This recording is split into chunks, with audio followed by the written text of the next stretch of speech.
Mi hermano me dio un puñetazo y me eliminó de su vida durante 10 años, porque su esposa me llamó basura. Ayer, aparecieron en mi mansión frente al mar diciendo, nos mudamos aquí. Yo solo sonreí y cerré la cancela con llave. Me llamo Elara, y tengo 34 años. De pie, en la cancela de mi mansión frente al mar, sentí una extraña mezcla de emociones invadirme mientras miraba a las dos personas que nunca pensé que volvería a ver.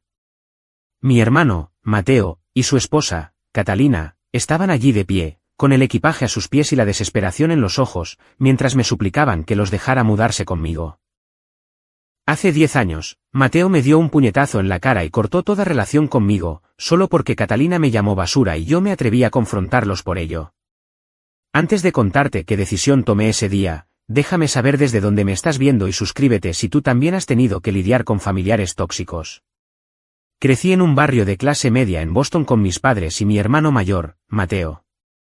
Nuestra casa era modesta pero cómoda, una casa de estilo colonial de 2 pisos con un pequeño patio trasero, donde Mateo y yo pasábamos horas jugando juntos cuando éramos pequeños. Él era 4 años mayor que yo, y en esos primeros años, fue mi protector y mi mejor amigo. Recuerdo cómo me enseñó a montar en bicicleta, sujetando la parte trasera del sillín y corriendo a mi lado hasta que encontré el equilibrio. Cuando los niños del barrio se burlaban de mi pelo rizado, Mateo intervenía y les decía que me dejaran en paz. Nuestros padres trabajaban en finanzas, mi padre como asesor de inversiones y mi madre como contable. Trabajaban muchas horas, lo que significaba que Mateo y yo pasábamos mucho tiempo juntos después de la escuela. Volvíamos a casa caminando juntos, con Mateo siempre asegurándose de que yo cruzara las calles de forma segura, y luego hacíamos los deberes en la mesa de la cocina antes de prepararnos unos sándwiches y ver dibujos animados. Todo cambió cuando Mateo cumplió 12 años. De repente, nuestros padres empezaron a poner unas expectativas enormes sobre él. Lo inscribieron en todas las clases avanzadas disponibles, lo apuntaron a múltiples actividades extraescolares y hablaban constantemente de cómo seguiría sus pasos en el mundo financiero. Fue como si, de la noche a la mañana, el foco de toda nuestra familia se hubiera desplazado hacia Mateo y su futuro. Yo solo tenía 8 años en ese momento, y noté el cambio de inmediato. Las cenas familiares se convirtieron en sesiones de interrogatorio sobre las notas y los logros de Mateo. Mis logros, como ganar el concurso de ortografía o conseguir el papel principal en la obra del colegio, se mencionaban brevemente antes de que la conversación volviera a Mateo. Todavía recuerdo la punzada de la decepción cuando nadie vino a verme en la producción escolar de Alicia en el País de las Maravillas, porque coincidía con uno de los torneos de debate de Mateo. Con el paso de los años, me esforcé cada vez más para conseguir la aprobación de mis padres. Mantuve un promedio de calificaciones perfecto, me uní al consejo estudiantil y fui voluntaria en el hospital local. Pero sin importar lo que hiciera, nunca parecía estar a la altura de los logros de Mateo a los ojos de mis padres. Cuando llegaba a casa con todos sobresalientes, mi madre asentía y decía, «Eso está bien, Elara», antes de volverse hacia Mateo y deshacerse en elogios por su notable alto en cálculo avanzado. El cambio en Mateo fue gradual pero inconfundible. El hermano amable y protector que yo había conocido, comenzó a transformarse en alguien que absorbía las actitudes de nuestros padres. Se volvió condescendiente, a menudo haciendo comentarios sarcásticos sobre mis intereses o logros. El teatro es solo jugar a fingir, Elara. No es como si lo que yo estoy haciendo fuera a importar de verdad en el mundo real, decía cuando le contaba con entusiasmo que había conseguido un papel en la producción escolar. Para cuando yo estaba en la secundaria y Mateo en el instituto, la brecha entre nosotros se había hecho muy grande. Rara vez tenía tiempo para mí, demasiado ocupado con sus prestigiosas prácticas y sus cursos de preparación para la universidad. Cuando me hacía caso, a menudo era para criticarme o burlarse de mí delante de sus amigos. Recuerdo un incidente particularmente doloroso cuando yo tenía 13 años e invité a mi primer amor platónico a estudiar. Mateo entró en el salón y empezó a contar historias vergonzosas sobre mí de niña, riéndose mientras mi cara se ponía roja de humillación. A pesar de todo esto, yo todavía me aferraba a la creencia de que, en el fondo, Mateo aún se preocupaba por mí. De vez en cuando, veía destellos de mi antiguo hermano, como cuando me ayudaba en silencio con mis deberes de trigonometría sin que nuestros padres lo supieran, o cuando me defendió ante un profesor particularmente desagradable que me había acusado injustamente de copiar en un examen. Intenté mantener nuestra conexión, dejándole notas de ánimo en su mochila antes de los exámenes importantes o guardándole el último trozo de tarta de chocolate porque sabía que era su favorita. A veces, estos gestos eran recibidos con una rara sonrisa o una rápida caricia en el pelo, momentos que yo atesoraba porque me recordaban cómo solían ser las cosas. Cuando Mateo se fue a la universidad a los 18 años, nuestra casa se sintió a la vez más vacía y, de alguna manera, menos tensa. Sin él allí para compararme constantemente, mis padres ocasionalmente se fijaban en mis logros. Mi madre de hecho asistió a mi torneo de debate cuando llegué a la final, y mi padre me ayudó con mis solicitudes para la universidad. Pero su conversación todavía giraba en torno a Mateo, sus clases en Princeton, sus perspectivas de prácticas, los importantes contactos que estaba haciendo. Me sumergí en mis estudios y actividades extraescolares con una determinación renovada. Si no podía tener el amor incondicional y la aprobación de mis padres, al menos me haría valer por mí misma. En mi último año, me había convertido en la primera de mi promoción, había ganado una beca completa para la Universidad Northwestern y había sido aceptada en su prestigioso programa de negocios. El día que recibí la carta de mi beca, corrí a casa llena de emoción. Había logrado algo significativo por mi propio mérito, algo que liberaría a mis padres de cualquier carga financiera para mi educación. Encontré a mis padres en la cocina y compartí con entusiasmo mi noticia. «Eso es maravilloso, Elara», dijo mi padre, levantando la vista brevemente de su periódico. «Northwestern tiene un buen programa», añadió mi madre, removiendo su café. «No es Princeton, por supuesto, pero es muy respetable». Su tibia respuesta me dolió, pero ya me lo esperaba. Lo que no esperaba fue la llamada telefónica que llegó 15 minutos después. Era Mateo, y mis padres lo pusieron inmediatamente en altavoz. Le acababan de ofrecer un puesto de asociado de verano en Goldman Sachs, un puesto normalmente reservado para estudiantes de MBA. Mis padres estallaron en vítores y felicitaciones, y mi beca quedó completamente olvidada en medio de la emoción por el logro de Mateo. Me quedé sentada en la mesa de la cocina, con la carta de la beca todavía en la mano, sintiéndome invisible en mi propia casa. Ese fue el momento en que me di cuenta de que, sin importar lo que yo lograra, nunca sería suficiente para ponerme en igualdad de condiciones con Mateo en mi familia. Y esa comprensión, por dolorosa que fuera, finalmente me dio la libertad de dejar de buscar su aprobación y empezar a construir mi propio camino. Mientras hacía las maletas para la universidad ese otoño, me hice la promesa silenciosa de que crearía una vida que fuera significativa por mis propios méritos, con o sin el reconocimiento de mi familia. Poco sabía entonces hasta qué punto esa promesa sería puesta a prueba en los años venideros. Llegar a la Universidad Northwestern fue como entrar en un mundo nuevo. Por primera vez en mi vida, estaba rodeada de gente que no me conocía como la hermana pequeña de Mateo, sino simplemente como Elara. Mi residencia era un edificio de ladrillo de 5 pisos con grandes ventanas que daban al lago Michigan. Tenía una compañera de cuarto llamada Inés, de Seattle, que estudiaba biología marina y me introdujo en la comida picante y las bandas de rock indie. Durante la semana de orientación, asistí a una exhibición de startups tecnológicas que cambió la trayectoria de mi vida. Ver a jóvenes emprendedores presentar apasionadamente sus ideas a un panel de inversores encendió algo dentro de mí. Siempre me habían interesado los negocios, pero ver a esos innovadores, muchos no mucho mayores que yo, me hizo darme cuenta de que no tenía que esperar hasta después de la graduación para perseguir mis propias empresas. Me matriculé en una doble titulación de negocios y ciencias de la computación, lo que sorprendió un poco a mi asesora académica. Esa es una combinación ambiciosa, me advirtió. La carga de trabajo será intensa. Pero yo estaba decidida. Años de intentar demostrar mi valía a mi familia me habían hecho resistente y disciplinada ante los desafíos académicos. La vida universitaria era ajetreada pero emocionante. Me uní al Club de Emprendimiento y a la Asociación de Mujeres en los Negocios, donde conocí a estudiantes con ideas afines que compartían mi pasión por la innovación.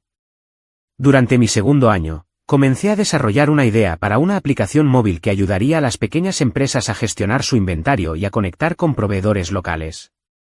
Pasé innumerables noches en el laboratorio de informática del campus, aprendiendo por mi cuenta lenguajes de programación adicionales y trabajando en prototipos. Mi relación con mi familia se volvió cada vez más distante durante este tiempo. Llamaba a casa todos los domingos, pero las conversaciones eran breves y superficiales. Mis padres estaban preocupados por el progreso de Mateo en su nuevo trabajo en la firma financiera donde le habían ayudado a conseguir un puesto. Cuando mencioné la idea de mi aplicación durante una llamada, mi padre se rió y dijo, las aplicaciones están a la orden del día, Elara. Concéntrate en conseguir buenas prácticas como tu hermano. La independencia financiera se convirtió en mi prioridad. La beca cubría mi matrícula, pero los gastos de manutención en Chicago eran elevados. Trabajaba 20 horas a la semana en la librería del campus y aceptaba proyectos de diseño web como freelance para negocios locales. Cada dólar que ganaba lo destinaba a construir mi empresa o a pagar lo esencial. Vivía con frugalidad, a menudo saltándome eventos sociales para ahorrar dinero o trabajar en mi aplicación.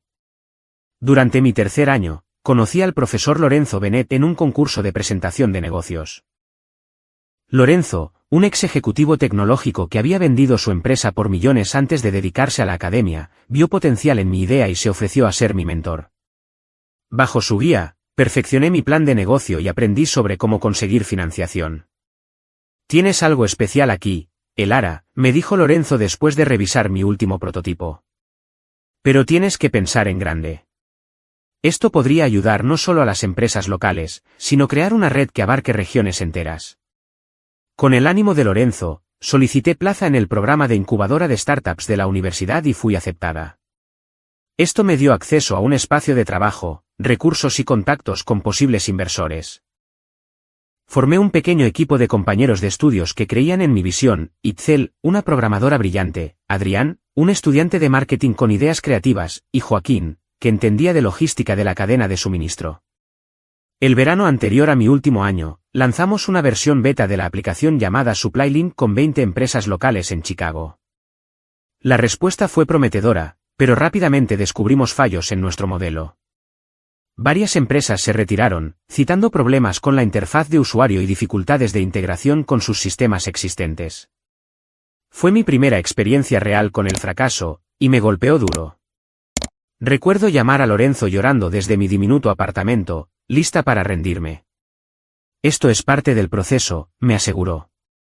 Todo emprendedor exitoso se enfrenta a contratiempos. Lo que importa es cómo respondes a ellos. Tomando su consejo en serio, reuní a mi equipo para una evaluación honesta de lo que había salido mal. Pasamos los siguientes 2 meses reconstruyendo completamente la plataforma, abordando cada problema planteado por nuestros probadores beta. Usé hasta el último céntimo de mis ahorros para mantenernos a flote durante este periodo, a menudo saltándome comidas para estirar aún más mi presupuesto. Cuando volví a casa por Navidad ese año, el contraste entre la vida de Mateo y la mía no podría haber sido más evidente.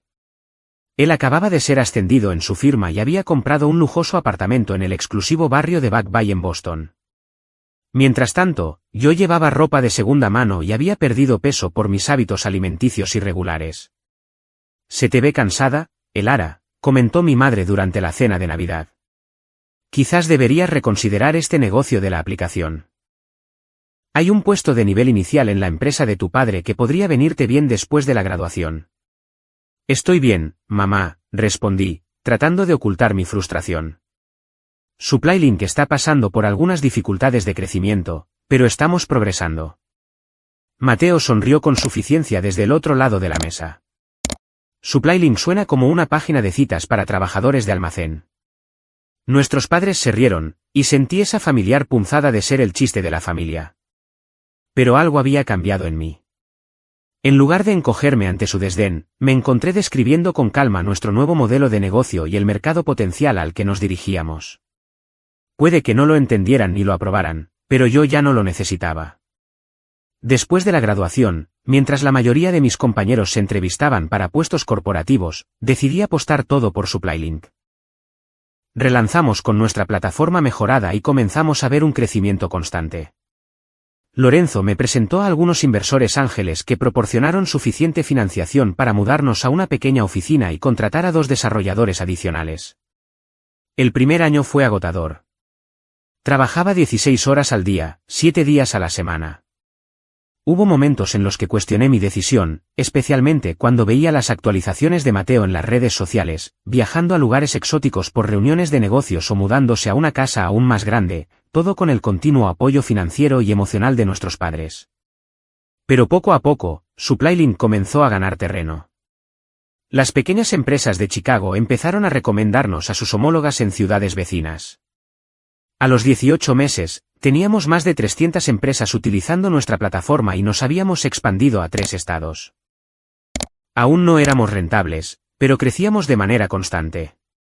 Todavía hacía apariciones obligatorias en las reuniones familiares, aunque éstas se volvieron cada vez más incómodas. Mis padres me presentaban a sus amigos como nuestra hija, que tiene un pequeño negocio en Internet, mientras que a Mateo lo presentaban como nuestro hijo, el vicepresidente de Morgan Stanley. Aprendí a sonreír durante estas interacciones, sabiendo que la validación externa de mi familia era algo que quizás nunca recibiría. Lo que no me di cuenta fue que mientras un capítulo de decepción familiar se estaba cerrando, otro, mucho más doloroso, estaba a punto de comenzar, uno que pondría a prueba no solo mi resolución empresarial, sino mis límites personales de maneras que nunca podría haber anticipado. Conocí a Catalina durante una cena de acción de gracias en casa de mis padres cuando yo tenía 26 años. Mateo había mencionado que traería a alguien especial, y mis padres estaban prácticamente vibrando de emoción. Habían redecorado la habitación de invitados, comprado una vajilla nueva para la ocasión, y mi madre incluso había contratado a un limpiador profesional por primera vez en años. Cuando llegaron, entendí inmediatamente el alboroto. Catalina era deslumbrante, con un cabello oscuro y brillante, un maquillaje perfecto y ese tipo de confianza que proviene de toda una vida escuchando, «Eres especial». Llevaba ropa de diseñador que incluso yo podía reconocer, a pesar de mi limitado interés en la moda. Mateo la miraba como si fuera la octava maravilla, y mis padres estaban igualmente cautivados. «Elara, esta es Catalina Harley», dijo Mateo, enfatizando su apellido como si yo debiera reconocerlo. Más tarde supe que era la hija de Ricardo Harley, dueño de una de las mayores firmas de capital privado de la costa este. «Es un placer conocerte», dijo Catalina, dándome 2 besos al aire en ambas mejillas. Mateo me ha hablado mucho de su hermana pequeña y su lindo y pequeño negocio de aplicaciones. Había algo en la forma en que dijo lindo y pequeño negocio de aplicaciones que me puso la piel de gallina, pero sonreí cortésmente. A SupplyLink le va bien, de hecho. Acabamos de expandirnos al mercado del Medio Oeste. «Que encantó», respondió ella, volviendo ya su atención a la cocina renovada de mi madre. Durante la cena, Catalina dominó la conversación con historias sobre su reciente viaje a París, el nuevo yate de su padre y la gala benéfica que había ayudado a organizar y que había recaudado poco más de $1 millón. Mis padres estaban pendientes de cada una de sus palabras, haciéndole preguntas y elogiando todo, desde su obra de caridad hasta su elección de vino. Cuando intenté compartir la noticia sobre un cliente importante que acabábamos de conseguir, mi madre me interrumpió a media frase para preguntarle a Catalina sobre su pulsera de diamantes. Era como si me hubiera vuelto aún más invisible a los ojos de mi familia ahora que Mateo había traído a casa a alguien que representaba todo lo que ellos valoraban: riqueza, estatus social y conexiones. Después de la cena, ayudé a recoger los platos mientras Mateo, Catalina y mis padres se trasladaban al salón para tomar café. Mientras cargaba el lavavajillas, oí a Catalina decir: «El sector tecnológico es tan volátil hoy en día. Me preocupan las personas que ponen todos sus huevos en esa cesta». Hubo una pausa.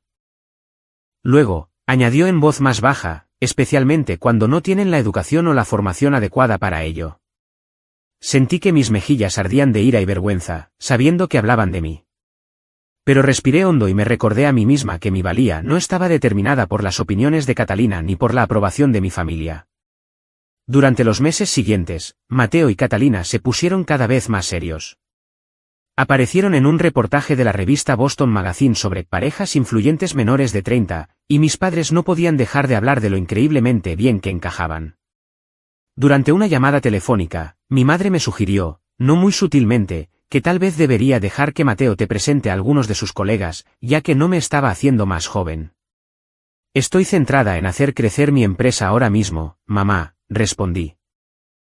«Tener citas no es una prioridad». «Bueno, no todo el mundo puede casarse con alguien como Catalina», suspiró ella. «Pero al menos podrías intentar conocer a alguien adecuado». A pesar de estas tensiones, hice un esfuerzo por mantener una relación con Mateo. De vez en cuando nos veíamos para almorzar cuando yo estaba en Boston, aunque estas reuniones incluían cada vez más a Catalina. Era agradable conmigo en persona, haciendo preguntas superficiales sobre mi negocio antes de desviar la conversación de nuevo a su mundo. 6 meses después de empezar a salir, Mateo le propuso matrimonio a Catalina con un anillo de diamantes de 5 quilates durante un paseo en globo aerostático sobre el Valle de Napa. El compromiso se anunció en las páginas de Sociedad del Boston Globe, y mis padres inmediatamente comenzaron a planear lo que prometía ser la boda de la temporada. Fui invitada a la fiesta de compromiso en la finca de los Harley, una extensa mansión en Brooklyn con jardines cuidados y vistas al horizonte de Boston. Sintiéndome fuera de lugar entre los invitados adinerados, encontré un rincón tranquilo en la biblioteca para tomar un respiro. Fue entonces cuando oí a Mateo y Catalina hablando en la habitación contigua. Tu hermana parece bastante agradable, decía Catalina, con la voz cargada de insinceridad. Pero, sinceramente, Mateo, es un poco vergonzosa. Todos aquí son alguien importante, y ella dirige una startup fracasada desde un almacén reconvertido. Me quedé helada, incapaz de moverme mientras esperaba que Mateo me defendiera. En su lugar, le oí suspirar. Lo sé, cariño. Siempre ha sido la decepción de la familia. Mis padres hicieron lo que pudieron con ella, pero simplemente no tiene lo que hay que tener para triunfar en el mundo real. Básicamente, es basura en comparación con la gente con la que nos relacionamos, continuó Catalina. Quiero decir, mira su atuendo de esta noche. Es como si ni siquiera lo intentara. Limitemos su participación en la boda al mínimo, respondió Mateo. Quizás podamos sentarla en la parte de atrás con los primos lejanos. Sentí como si alguien me hubiera dado un puñetazo en el estómago. Todos estos años, me había aferrado a la creencia de que, en el fondo, Mateo todavía se preocupaba por mí, que a pesar de su condescendencia y el favoritismo de nuestros padres, seguía siendo el hermano que me había enseñado a montar en bicicleta y me había defendido de los matones. En ese momento, ese último resquicio de ilusión se hizo añicos. Salí sigilosamente de la biblioteca y me reincorporé a la fiesta, con el rostro como una máscara cuidadosa, ocultando el dolor que había debajo. Durante el resto de la velada, sonreí e hice pequeñas conversaciones, contando los minutos que faltaban para poder irme. Cuando Catalina hizo sonar su copa para anunciar que habían fijado una fecha para la primavera siguiente, me uní a los aplausos a pesar de sentirme vacía por dentro. En el vuelo de regreso a Chicago al día siguiente, tomé una decisión. Asistiría a su boda porque era lo que se esperaba de mí, pero a partir de entonces mantendría límites más firmes con mi familia. Su aprobación era algo que nunca tendría, y seguir buscándola solo me estaba causando dolor. Lo que no sabía entonces era que lo peor estaba por llegar, y que la boda misma se convertiría en el punto de quiebre que finalmente rompería mi relación con mi familia para siempre. 6 meses después de la fiesta de compromiso, los preparativos de la boda estaban en pleno apogeo. A pesar de ser la única hermana de Mateo, no me pidieron que fuera dama de honor. Catalina había elegido a 5 de sus hermanas de la hermandad y a sus 2 primas. No es nada personal, me explicó Mateo por teléfono. Catalina tiene su visión para el cortejo nupcial, y tenemos que respetarlo. Me dije a mí misma que no importaba. De todos modos, estaba ocupada con SupplyLink, que recientemente había asegurado otra ronda de financiación. Ahora operábamos en 6 estados y teníamos un equipo de 15 empleados. La empresa finalmente estaba obteniendo un pequeño beneficio, que yo estaba reinvirtiendo en esfuerzos de expansión. 3 meses antes de la boda, recibí una extraña llamada de mi madre. Elara, tenemos que hablar de los gastos de la boda, dijo sin preámbulos. ¿Qué pasa con ellos?, pregunté, confundida. Ya había comprado mi vestido y reservado mis vuelos. Bueno, como sabes, los Harley están contribuyendo significativamente, pero todavía hay muchos costos que nos corresponden a nosotros como la familia del novio. Tu padre y yo hemos recurrido a nuestros ahorros para la jubilación, pero todavía nos falta dinero. Un sentimiento de premonición me invadió. Mamá, ¿qué estás diciendo? Necesitamos tu ayuda, Elara. Usamos tu tarjeta de crédito para algunos de los depósitos. Sabemos que tu negocio va bien ahora, y esta es una ocasión familiar importante. Casi se me cae el teléfono. ¿Hicisteis qué? ¿Cómo conseguisteis siquiera la información de mi tarjeta de crédito? Te dejaste la cartera en casa durante tu última visita, dijo ella con desdén. No es para tanto. Somos familia, y esta es la boda de tu hermano. Inicié sesión en mi cuenta de inmediato y sentí que se me revolvía el estómago. Había cargos por un total de poco más de $100.000, todos a varios proveedores de bodas, un hotel de lujo, un catering de renombre, una florista de diseño y muchos otros. Mamá, esto es una locura. No podéis simplemente tomar mi tarjeta de crédito sin permiso y cargar $100.000. No seas tan dramática, Elara, respondió ella con frialdad.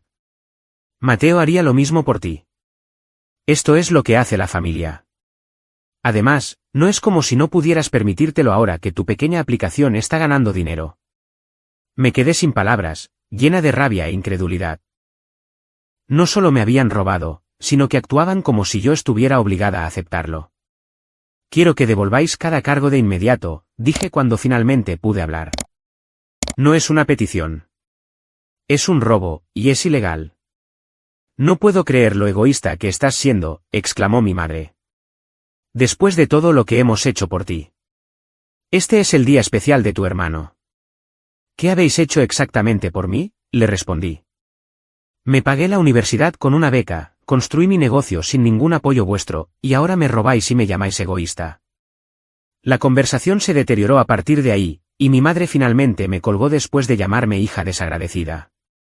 Mi padre me devolvió la llamada una hora después, con un tono más razonable pero con el mismo mensaje: tenía que dar un paso al frente y cubrir esos gastos como parte de mi deber familiar. Me puse en contacto con la compañía de mi tarjeta de crédito de inmediato para disputar los cargos, pero como mis padres tuvieron acceso físico a mi tarjeta y existía una relación familiar, el proceso se complicó. Me aconsejaron que presentara una denuncia policial, algo que todavía no estaba preparada para hacer contra mis propios padres. La semana antes de la boda, las familias se reunieron en Boston para varios eventos previos. A pesar de todo, asistí a la cena de ensayo en un restaurante de lujo con vistas al puerto. Había decidido confrontar a mis padres y a Mateo en persona después de la boda, con la esperanza de resolver la situación de la tarjeta de crédito en privado. La cena fue fastuosa, con 5 platos y vinos de primera calidad. El padre de Catalina hizo un brindis, elogiando a Mateo como el hijo que nunca tuve y expresando su alegría por unir a sus familias. Mis padres sonreían de orgullo, y yo me senté en silencio, sintiéndome como una extraña en mi propio evento familiar. Después de la cena, los invitados se mezclaron en el bar privado del restaurante. Estaba hablando con un amigo de la universidad de Mateo cuando Catalina se acercó, claramente habiendo bebido varias copas de champán. Elara, querida, dijo lo suficientemente alto como para que los invitados cercanos la oyeran. Quería agradecerte tu generosa contribución a nuestro día especial. Mateo me contó que tus padres usaron tu tarjeta de crédito. Qué dulce por tu parte ayudar. Mi cara ardió de humillación mientras varias personas se giraban para mirarnos. No fue exactamente así como ocurrió, dije en voz baja. La sonrisa de Catalina se volvió fría. No. Porque he oído que has estado montando un escándalo por ello. ¿En serio, Elara? Es impropio ser tan tacaña con la boda de tu único hermano. Algo dentro de mí se rompió. Todos los años de desprecio, de ser la decepción de la familia, de intentar y fracasar en ganarme su aprobación culminaron en ese momento. Mis padres robaron mi tarjeta de crédito y cargaron $100.000 sin mi permiso, dije claramente. Eso no es ser tacaña. Eso es tener límites normales. Los ojos de Catalina se abrieron con falsa preocupación. ¡Oh, cielos! ¿El pequeño negocio de aplicaciones no va tan bien como aparentas? ¿Andas justa de dinero? Podríamos haberte sentado en la mesa gratuita si lo hubiéramos sabido.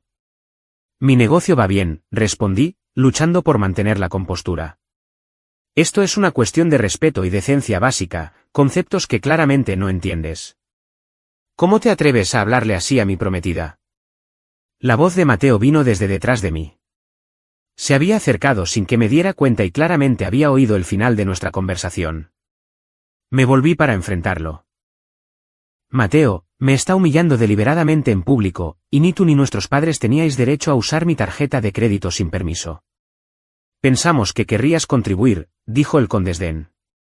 Pero al parecer, eres demasiado egoísta para ayudar a tu propia familia. Esto no se trata de ayudar a la familia, dije, mi voz subiendo de tono a pesar de mis esfuerzos por mantener la calma. Se trata de que todos vosotros os sentís con derecho a tomar lo que queráis de mí sin dar nada a cambio. ¿Nada a cambio? Mateo se rió amargamente. Te dimos todo, un hogar estable, oportunidades, contactos. No, Mateo. Tú tuviste esas cosas. Yo tuve que observar desde la barrera mientras me decían que nunca era lo suficientemente buena.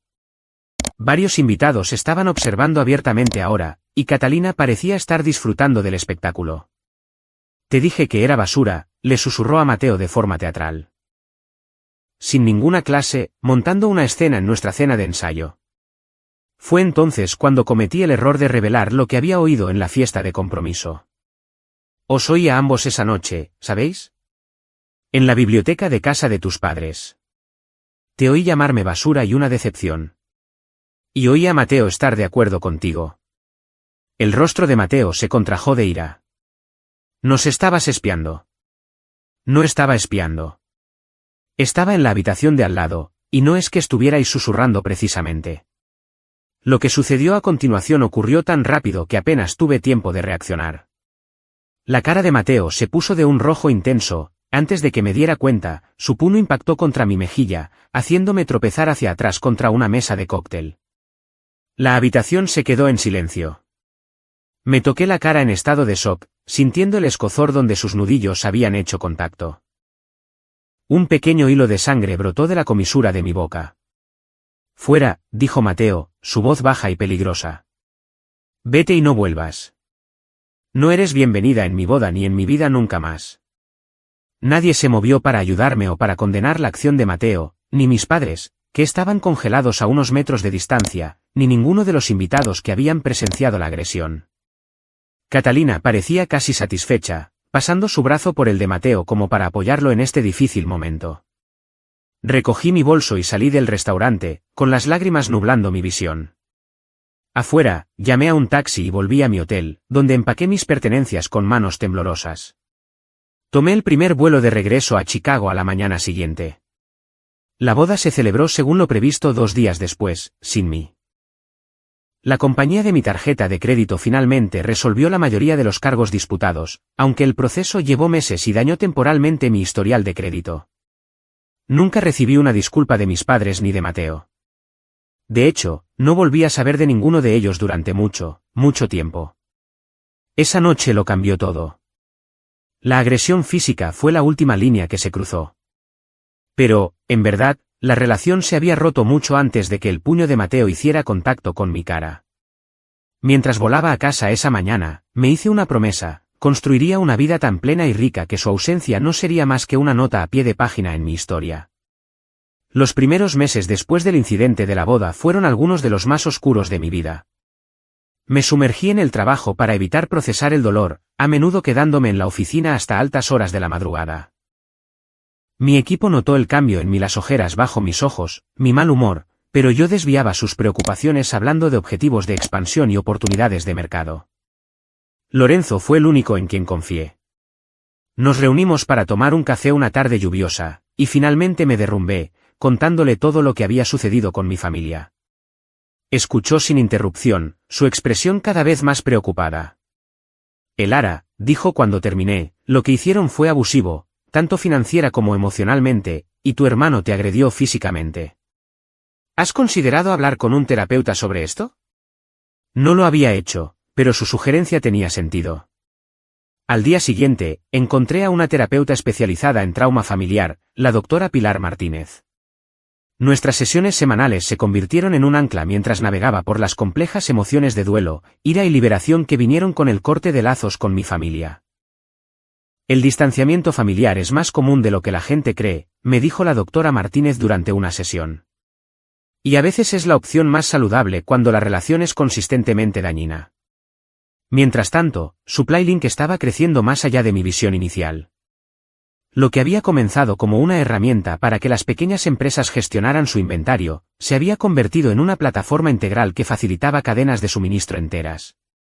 Aseguramos una importante inversión de una firma de capital de riesgo que nos permitió contratar a más desarrolladores y expandir nuestros esfuerzos de marketing. Me trasladé a una oficina más grande en el centro de Chicago y contraté a una directora de operaciones, Raquel Kim, que tenía experiencia en la expansión de startups tecnológicas. Con Raquel gestionando las operaciones diarias, yo podía centrarme en el crecimiento estratégico y el desarrollo de productos. A finales de ese año, teníamos usuarios en 15 estados y comenzábamos a llamar la atención de las publicaciones del sector. Una de esas publicaciones, TechInnovate, estaba preparando un reportaje sobre mujeres fundadoras en el espacio de la tecnología de la cadena de suministro. Enviaron a un periodista llamado Julián Walsh para entrevistarme.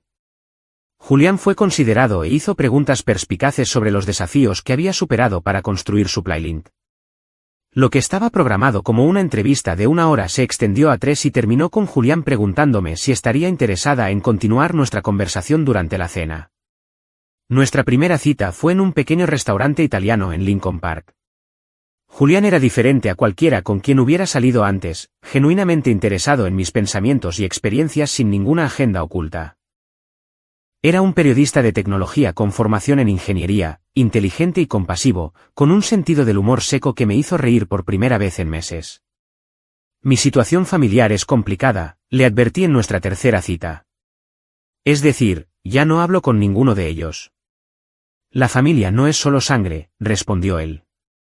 Se trata de quien está ahí para ti, quien respeta tus límites, quien celebra tus éxitos sin que se trate de ellos mismos. Durante el siguiente año, Julián y yo construimos una relación basada en el respeto mutuo y el afecto genuino. Él entendía mi dedicación a mi empresa y nunca me hizo sentir culpable por trabajar hasta tarde o viajar por negocios. A mi vez, yo apoyé su carrera cuando le ofrecieron un puesto como editor de tecnología en una importante publicación digital.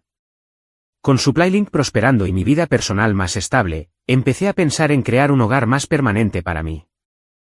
Chicago había sido buena conmigo, pero me atraía la idea de un nuevo comienzo en otro lugar. Durante un viaje de negocios a California, me enamoré de la costa al sur de San Francisco. Había algo sanador en el horizonte infinito del Océano Pacífico, en el sonido rítmico de las olas contra la orilla. Cuando salió al mercado una propiedad en Half-Moon Bay, una hermosa casa frente al mar encaramada en un acantilado con vistas panorámicas, supe de inmediato que era donde quería estar.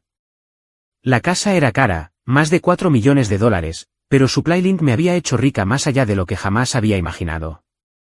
La compré al contado y contraté a un diseñador de interiores para crear espacios que se sintieran lujosos y cómodos a la vez. Julián apoyó mi decisión de mudarme, y mantuvimos nuestra relación a distancia durante varios meses antes de que él pudiera ser transferido a la oficina de su publicación en San Francisco. No nos mudamos oficialmente juntos, ya que Julián mantuvo su propio apartamento en la ciudad, pero pasaba la mayoría de los fines de semana conmigo en Half-Moon Bay. En California, construí una nueva red de apoyo.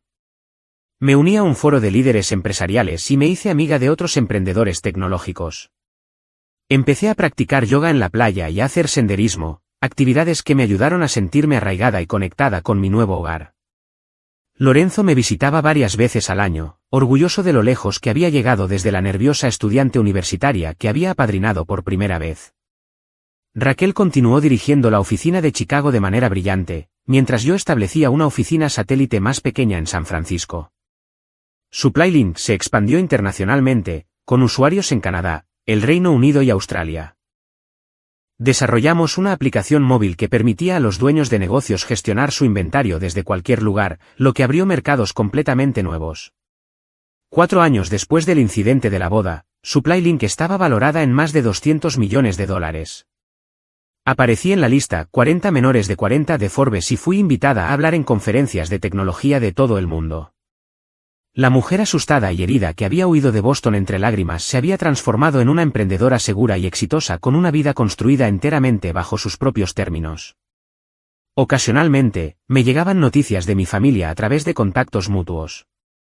Mateo y Catalina se habían mudado a una casa más grande en un exclusivo suburbio de Boston. Mis padres se habían jubilado anticipadamente, financiados en parte por inversiones que Mateo les había recomendado.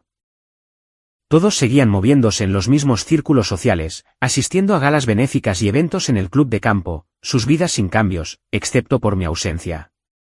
A veces me preguntaba si alguna vez pensaban en mí, si alguna vez se arrepentían de sus acciones o extrañaban mi presencia. Pero estas preguntas se hicieron menos frecuentes y menos dolorosas con el paso del tiempo. Había creado una familia elegida, Julián, que me amaba por ser exactamente quien era, Lorenzo, que había creído en mí cuando nadie más lo hizo, Raquel y mi equipo en SupplyLink, que trabajaron a mi lado para construir algo significativo, y los amigos que aparecían en cumpleaños y celebraciones, que llamaban para saber cómo estaba cuando viajaba, que se preocupaban por mi bienestar sin condiciones. 6 años después de irme de Boston, Julián me propuso matrimonio durante un paseo al atardecer por la playa debajo de nuestra casa. Nos casamos en una pequeña ceremonia en esa misma playa, rodeados solo por nuestros amigos más cercanos. Lorenzo me llevó al altar, y Raquel fue mi dama de honor. No hubo complicaciones familiares, ni dramas, solo una celebración de amor y conexión. Al año siguiente, dimos la bienvenida a nuestra hija, Paloma, llamada así en honor a la abuela de Julián. Al sostenerla en mis brazos por primera vez, le hice la promesa silenciosa de que siempre sabría que su valor no estaba ligado al logro o a la comparación. Sería amada incondicionalmente, exactamente como era. La vida se asentó en un hermoso ritmo. SupplyLink continuó prosperando, aunque yo había dado un paso atrás en las operaciones diarias para centrarme en la dirección estratégica y pasar más tiempo con mi familia. Julián había publicado su primer libro sobre el futuro de la tecnología y estaba trabajando en un segundo. Nuestro hogar junto al océano se llenó de risas, amor y el tipo de paz que nunca había conocido mientras crecía. Y entonces, 10 años después de haber visto por última vez a algún miembro de mi familia, mi sistema de seguridad me alertó de la presencia de visitantes en la cancela. En el monitor, vi a 2 personas que nunca esperé volver a ver, Mateo y Catalina, con un aspecto muy diferente a la última vez que los había visto. Era una fresca mañana de sábado de noviembre. Julián había llevado a Paloma, de 4 años, a su clase de natación, y yo disfrutaba de un raro momento de tranquilidad en la terraza con una taza de café y los últimos informes trimestrales de SupplyLink. La vista del océano Pacífico se extendía ante mí, con las olas rompiendo contra las rocas de abajo. Esta escena pacífica fue interrumpida por el timbre del sistema de seguridad. Revisé el monitor y sentí que mi corazón daba un vuelco. En mi cancela, mirando directamente a la cámara, estaban Mateo y Catalina. Al principio, casi no los reconocí. Había desaparecido el peinado perfecto y la ropa de diseñador de Catalina. En su lugar, llevaba vaqueros y un suéter sencillo, con el pelo recogido en una simple coleta. Mateo, antes impecablemente arreglado con trajes a medida, vestía pantalones caquis y una camisa de botones arrugada. Ambos parecían cansados, con ojeras bajo los ojos y expresiones tensas. Por un momento, consideré ignorarlos. Podía fingir que no estaba en casa, esperar a que se fueran y continuar mi vida como si esta interrupción nunca hubiera ocurrido. Pero la curiosidad se mezcló con una extraña sensación de inevitabilidad. Quizás esta confrontación se había estado gestando durante 10 años. Dejé mi café y me dirigí a la cancela principal. A medida que me acercaba, vi cómo sus expresiones cambiaban de la ansiedad al alivio al verme. Detrás de ellos, en la calle, había un modesto sedán con maletas apiladas en el asiento trasero, muy lejos de los vehículos de lujo que solían conducir. El Ara, dijo Mateo mientras me detenía a unos metros de la cancela, manteniendo la barrera entre nosotros. ¿Te ves bien? ¿Qué estáis haciendo aquí?, pregunté, con la voz más firme de lo que esperaba. ¿Cómo me encontrasteis?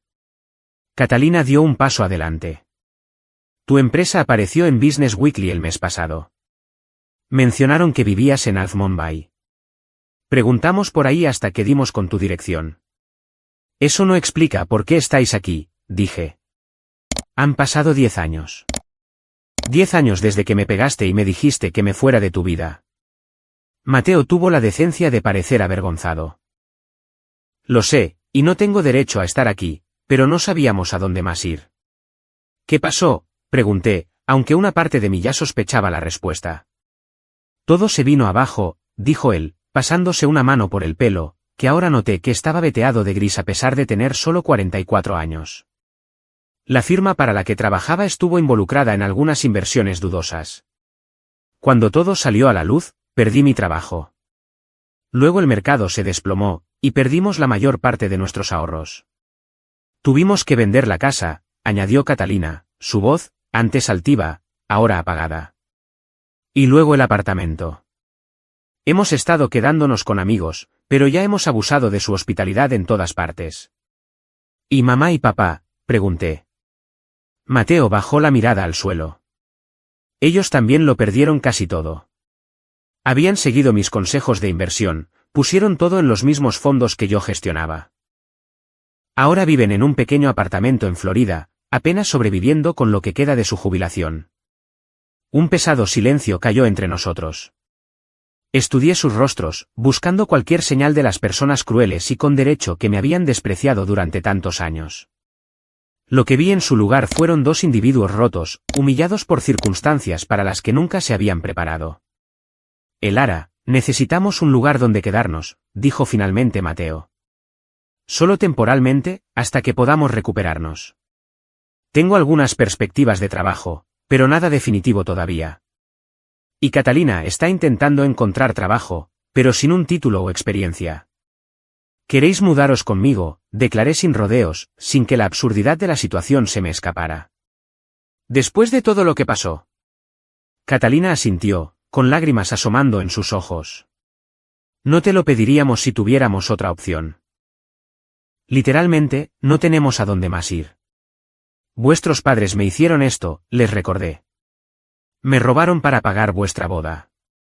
Y tú, miré directamente a Mateo, me diste un puñetazo en la cara cuando me atreví a defenderme. Me llamasteis basura, me volví hacia Catalina. Ambos lo hicisteis. Y ahora queréis mi ayuda. Sé que no nos la merecemos, dijo Mateo en voz baja. Pero somos familia, Elara. A pesar de todo. Familia, repetí, la palabra con un sabor amargo en mi lengua. No me considerabais familia cuando teníais éxito. Yo era la vergüenza, la decepción. ¿Recordáis? Yo era, basura comparada con la gente con la que os relacionabais. Ambos se estremecieron ante mis palabras, reconociéndolas como suyas de hace años. Me equivoqué, dijo Catalina, su voz apenas un susurro. Ambos nos equivocamos. La forma en que te tratamos fue inexcusable. Sí, lo fue, estuve de acuerdo. Y una disculpa 10 años después, solo cuando necesitáis algo de mí, no parece exactamente genuina. Mateo se acercó más a la cancela. Entiendo tu ira. De verdad. Pero por favor, Elara, estamos desesperados. Podemos ayudar en la casa, encargarnos del mantenimiento, lo que necesites. No te molestaremos. Sería solo hasta que podamos ahorrar lo suficiente para el depósito de un apartamento. Los miré. Los miré de verdad, observando la desesperación en sus ojos, la caída de sus hombros, el equipaje en su coche que contenía todo lo que les quedaba en el mundo. Y pensé en mi vida ahora, el éxito que había construido, la familia que había creado, la paz que había encontrado. Por un breve momento, consideré cómo sería tenerlos viviendo en mi casa. La tensión en el desayuno, las explicaciones a Paloma sobre quiénes eran estas personas, las inevitables comparaciones y juicios que volverían a mi vida. Y más allá de eso, el mensaje que enviaría, que la gente podía tratarme terriblemente sin consecuencias, siempre y cuando se disculparan cuando les resultara conveniente. Me di cuenta entonces de que estaba en una encrucijada. La decisión que tomara en este momento definiría no solo mi relación con Mateo y Catalina, sino también el ejemplo que le daría a mi hija sobre el respeto propio y los límites. Necesito algo de tiempo para pensar, dije finalmente. Esperad aquí. Caminé de regreso hacia la casa, con la mente llena de emociones contradictorias. Al llegar a la terraza, vi el coche de Julián entrando en el camino de entrada, regresando de la clase de natación de Paloma.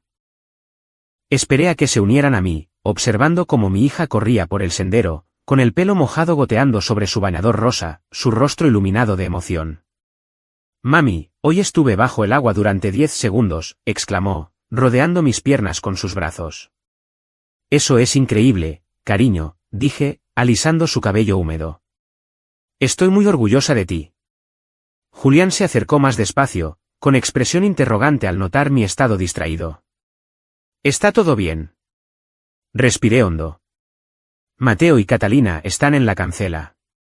Quieren mudarse con nosotros. Sus cejas se arquearon de sorpresa. ¿Tu hermano? ¿El que te pegó? Asentí y le expliqué brevemente su situación mientras Paloma jugaba con sus juguetes en la terraza. Julián escuchó sin interrumpir, su expresión cada vez más preocupada. ¿Qué quieres hacer? Preguntó cuando terminé. Es tu decisión, y te apoyaré en lo que elijas. Pero recuerda lo que la doctora Martínez siempre decía sobre los límites. Pensé en esas sesiones de terapia, en el duro trabajo que había hecho para sanar del trato de mi familia. Pensé en la vida que había construido, libre de sus juicios y su amor condicional. Y pensé en lo que querría que Paloma hiciera si alguna vez se encontrara en una situación similar. Con una claridad repentina, supe cuál tenía que ser mi respuesta. Caminé de regreso a la cancela, donde Mateo y Catalina esperaban ansiosamente. Me paré frente a Mateo y Catalina, sintiéndome extrañamente tranquila. La brisa del océano me alborotaba el pelo mientras miraba a estas dos personas que una vez tuvieron tanto poder sobre mi bienestar emocional. Ahora estaban ante mí, humillados por las circunstancias, buscando la misma ayuda que una vez consideraron indigno ofrecer. He pensado en vuestra petición, dije, con voz firme y clara, y he decidido que no podéis mudaros con nosotros. Sus rostros se derrumbaron, la decepción y el miedo los invadieron. Mateo abrió la boca para protestar, pero levanté la mano para detenerlo. Por favor, dejadme terminar. No digo esto por rencor o venganza. Ya no os odio a ninguno de los dos. Ese tipo de ira es agotadora de llevar, y la dejé ir hace años por mi propia paz. Tomé aire antes de continuar. Pero no puedo daros la bienvenida a mi hogar. La relación que teníamos era profundamente insana. Ambos, junto con nuestros padres, me subestimasteis constantemente, menospreciasteis mis logros y, finalmente, me robasteis y me agredisteis físicamente cuando me defendí. Sabemos que nos equivocamos, dijo Catalina, con lágrimas corriendo por su rostro ahora. Hemos cambiado, Elara. La vida nos ha humillado. Quizás hayáis cambiado, reconocí. Y espero que sea verdad. Pero una disculpa ofrecida solo cuando necesitáis algo de mí no demuestra un remordimiento o crecimiento genuino. Demuestra desesperación. La expresión de Mateo se endureció. ¿Así que eso es todo? ¿Le vas a dar la espalda a tu familia cuando necesitamos ayuda, después de todas las ventajas que has tenido? No pude evitar reírme de lo absurdo de su afirmación. ¿Ventajas? Mateo, construí todo lo que tengo sin ninguna ayuda de nuestra familia. De hecho, tuve éxito a pesar del mensaje constante de que no era lo suficientemente buena. Y en cuanto a dar la espalda a la familia, tú me lo hiciste a mí hace 10 años con tu puño. Vi un destello de vergüenza en su rostro, rápidamente reemplazado por la ira. Siempre fuiste una egoísta, murmuró. Establecer límites no es egoísmo, respondí con calma. Es necesario para tener relaciones saludables, algo que tuve que aprender por las malas. Desbloqueé mi teléfono y abrí un documento que había preparado mientras estaba en la casa. No os dejaré sin nada. Aquí tenéis la información de contacto de 3 hoteles de larga estancia en la zona que ofrecen tarifas semanales. He pagado 2 semanas en cualquiera de estos lugares, lo que debería daros tiempo para pensar en vuestros próximos pasos. Le envié la información al teléfono de Mateo, que vibró en su bolsillo. También he incluido la información de contacto del Centro de Desarrollo Laboral local. Ofrecen servicios de colocación y ayuda con el currículum, y hay información sobre programas de asistencia para el alquiler en el condado. Catalina levantó la vista, con la confusión evidente en su rostro manchado de lágrimas. ¿Por qué nos ayudarías después de todo lo que hicimos? Porque elijo ser mejor que el trato que recibí, dije simplemente. No os traeré a mi casa y arriesgaré a exponer a mi familia a la misma dinámica tóxica con la que crecí, pero puedo ofrecer una asistencia práctica que os ayude a seguir adelante por vuestra cuenta. Mateo parecía dividido entre la gratitud y un resentimiento persistente. Tu hija, dijo después de un momento. ¿Al menos nos dejarías conocerla? Es nuestra sobrina, después de todo. Negué con la cabeza. Ahora no. Quizás algún día, si demostráis un cambio real con el tiempo. Pero esa relación tendría que construirse sobre una conexión genuina, no sobre la obligación o la culpa. ¿Cómo se supone que vamos a demostrar que hemos cambiado si no nos das una oportunidad?, exigió Mateo. Respetando los límites que estoy estableciendo ahora mismo, respondí. Entendiendo que la confianza, una vez rota, requiere más que una sola conversación para reconstruirse. construyendo vuestras vidas de forma independiente y acercándoos a mí como iguales, no como personas que necesitan ser rescatadas. Pude ver que estaban decepcionados, quizás incluso enfadados, pero también había un atisbo de comprensión en sus ojos. Sabían, en el fondo, que no tenían derecho a esperar más de mí. La oferta del hotel y los recursos sigue en pie, dije. El resto depende de vosotros. Catalina asintió lentamente. Gracias por eso. Es más de lo que merecemos. Todo el mundo merece compasión básica, dije. Pero no todo el mundo merece un acceso sin restricciones a nuestras vidas. Eso hay que ganárselo con respeto y cuidado constantes. Mateo permaneció en silencio, con el orgullo claramente herido. Finalmente, dijo, aceptaremos la oferta del hotel. Y lo siento, Elara, por todo. No solo porque necesitemos ayuda ahora, sino porque ahora veo lo equivocado que estaba. Tuve que perderlo todo para entender lo que realmente importa. Espero que lo digas en serio, dije, por tu bien más que por el mío. Yo te perdoné hace años, no porque te lo merecieras, sino porque yo merecía tener paz. Con eso, cerré la cancela, la aseguré con llave y caminé de regreso a mi casa, donde Julián y Paloma esperaban en la terraza. Julián me rodeó con su brazo mientras veíamos a Mateo y Catalina subir a su coche y alejarse. ¿Estás bien?, preguntó suavemente. Sí, dije, y lo decía en serio. Por primera vez en mi vida, me siento completamente en paz con mi situación familiar. No porque se haya arreglado, sino porque sé que mi valor no depende de su validación. Esa noche, después de que Paloma se acostara, llamé a Lorenzo para contarle lo que había pasado. Escuchó atentamente mientras yo relataba el encuentro. Hiciste lo correcto, dijo cuando terminé. La verdadera sanación no significa dejar que las personas que te hicieron daño vuelvan a tu vida incondicionalmente. Significa tomar decisiones desde un lugar de fortaleza en lugar de miedo u obligación. Sigo pensando en lo que querría que Paloma hiciera si alguna vez estuviera en mi lugar, le dije. Y querría que protegiera su paz, que entendiera que el amor nunca debería requerir que sacrifique su bienestar o su dignidad. Mientras el sol se ponía sobre el Pacífico, me senté sola en la playa debajo de nuestra casa, viendo las olas romper contra la orilla. El océano había sido mi compañero constante estos últimos años, su inmensidad recordándome que mis problemas eran solo una pequeña parte de un mundo mucho más grande. Su constancia me había enseñado que, como las mareas, la vida se mueve en ciclos de desafío y paz. La lección más grande que aprendí a través de todo fue esta: la familia no se define por la sangre, sino por las acciones. Se construye sobre el respeto mutuo, el apoyo constante y la aceptación incondicional. Las personas que realmente merecen un lugar en nuestras vidas son aquellas que nos valoran por ser exactamente quienes somos, no por lo que podemos hacer por ellas o por cómo las hacemos ver ante los demás. Establecer límites no se trata de castigar a quienes nos hirieron. Se trata de crear espacio para relaciones que nos nutran en lugar de agotarnos. A veces, lo más amoroso que podemos hacer por nosotros mismos y por los demás es decir no a dinámicas que ya no nos sirven. Mi viaje desde ser la decepción de la familia a ser una mujer firmemente plantada en su propio poder no había sido fácil. Hubo momentos de duda, de soledad, de preguntarme si estaba tomando las decisiones correctas. Pero sentada allí en la playa, con la casa que había construido a mi espalda y la familia que había elegido arriba en la terraza, supe con absoluta certeza que había creado exactamente la vida que estaba destinada a vivir. Mientras veía la última luz desvanecerse en el cielo, sentí una gratitud inmensa. Gratitud por los desafíos que me habían obligado a encontrar mi fuerza. Gratitud por las personas que habían visto mi valor cuando mi familia no pudo. Y sí, incluso gratitud por Mateo y Catalina, cuyo rechazo finalmente me había liberado para convertirme en la persona que siempre debí ser. ¿Alguna vez has tenido que establecer un límite difícil con familiares que te hicieron daño?